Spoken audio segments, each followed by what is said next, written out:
পালং শাক রান্না করব আলু দিয়ে আর চিংড়ি মাছ দিয়ে। আলু কেটে নিয়েছি, বেগুন কেটে নিয়েছি আর পালং শাক কেটে নিয়েছি, কেটে ধুয়ে নিয়েছি আর চিংড়ি মাছটা কেটে ধুয়ে নিয়েছি। আমি এবার চিংড়ি মাছটা লবণ আর হলুদ মাখিয়ে নেব।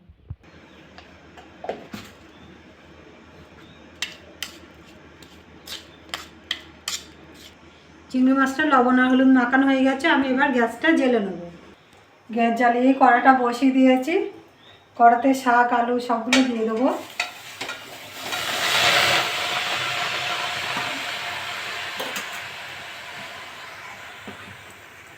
সামান্য একটু জল দিয়ে দেবো। কটা কাঁচা লঙ্কা দিয়ে দেবো। এটা ঢাকা দিয়ে সিদ্ধ করে নেব।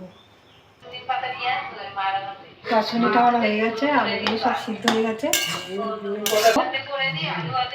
পালং শাকটা ঢেলে নিয়েছি, গ্যাস জ্বালিয়ে কড়াটা বসিয়ে দিয়েছি আর কড়াটা গরম হয়ে গেছে। আমি এবার সর্ষের তেল দিয়ে দেবো।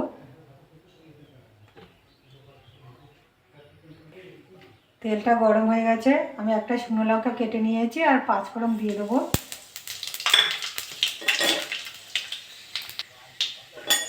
পাঁচফোড়নটা ভাজা ভাজা হয়ে গেছে, একটা গন্ধ বেরিয়েছে সুন্দর।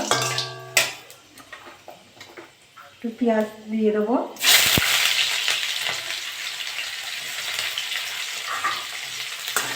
পেঁয়াজটা একটু ভেজে নেবো।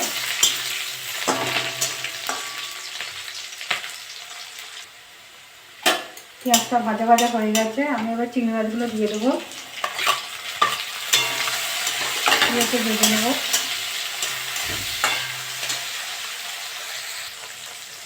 চিংড়ি মাছটা ভালো করে ভেজে নিয়েছি, আমি এবার শাকগুলো দিয়ে দেবো।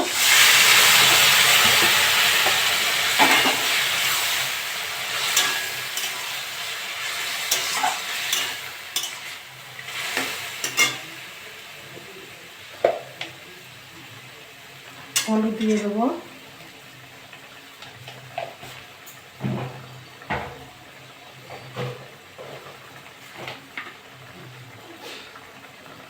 একটু জিরে গুঁড়ো দিয়ে দেবো।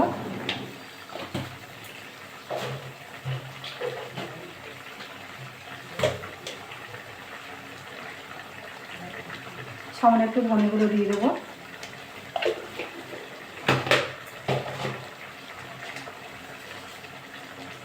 স্বাদ মতো লবণ।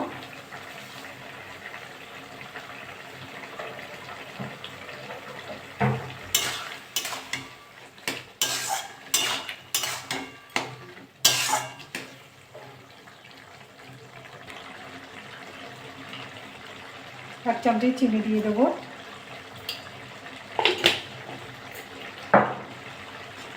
তাদের মধ্যে একটু চিনি দিলে একটু মিষ্টি মিষ্টি ভালো লাগবে। আপনারা যদি পছন্দ না করেন তাহলে দেবেন না।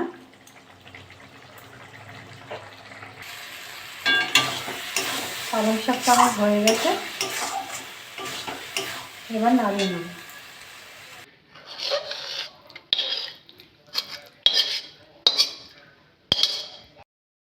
কি সুন্দর হয়েছে, এরকম করে বাড়িতে রান্না করে খাবেন। খেয়ে ভালো লাগলে আমার চ্যানেলটাকে লাইক করবেন, শেয়ার করবেন, কমেন্ট করবেন, সাবস্ক্রাইব করবেন। ধন্যবাদ।